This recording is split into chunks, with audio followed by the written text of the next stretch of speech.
conviction at last, picked up her palette and selected a long, thin brush from her collection. Before she could so much as touch it to paint, her cousin asked, "What was the name you used when you were living in Capria?" Her hand froze. A series of unpleasant memories flashed before her eyes. Carefully she broke the momentary trance and lifted her gaze to meet his. "Why do you want to know that?" "Were you keeping it secret from me?" he asked, offhand, and she had to concede the point. She'd told him 4 years ago, upon her abrupt return from the mainland, but she hadn't spoken of Capria or her experiences there in ages. Plague her memory though they might, she refused to let them govern her life. Only her lady's maid knew the full extent, and only because she had witnessed it firsthand.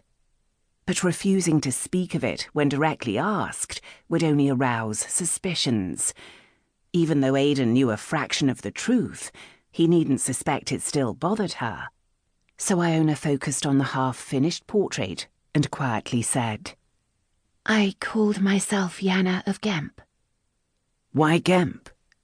She leaned closer to the canvas, adding daubs of white to highlight the yellow gold of her subject's sateen breeches.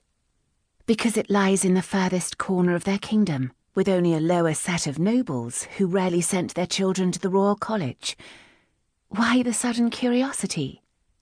Aidan didn't immediately answer, and she might have let the conversation drop if not for the charged silence that possessed the room.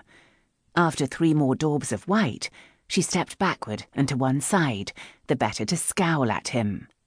"You don't keep up with anything that happens at court, do you?" he said. She huffed a laugh and resumed painting. "Why should I? I am just the spare, here to ensure that my father's bloodline continues on the throne into the next generation. If you want to speak of court, go find Lisenn." She didn't miss the sneer that crossed his face, nor could she blame him for it. Had they been anywhere but her studio, had someone passed the open door to the hall, or observed from the garden through the open windows, she might have rebuked him. But since they were alone, and she shared his opinions of her sister, she merely allowed herself a wan smile and continued working. His sudden interest in her time at the Royal College of Capria, 4 years, starting at age 12, niggled at the back of her brain, but Aidan often wondered aloud about random things. Surely her parents weren't considering sending her back, even if it was safe again. She dismissed the very idea. The breeze helped dissipate the scent of turpentine, but it also worked a chill into Iona's fingers. She had to pause to rub some warmth back into her joints. Had Aidan's father commissioned the portrait later in the year, they might have set it in the garden, instead of using the lavish backdrop of drapes and columns and worldly gewgaws angled in artistic opposition to one another. But the older generation loved their pomp and polished mementos. Perhaps she would propose a more casual study once this official one was complete. Aidan had an excellent face for painting, but not, perhaps, a mind for tact. He abruptly said, "They're coming to negotiate a treaty." Iona, absorbed now in the interplay of light and shadows on his canvas double, asked, "Who?" "Capria. They sent the request last month. Their ship docked in the harbour this morning." She frowned, the words tumbling senseless against her own thoughts.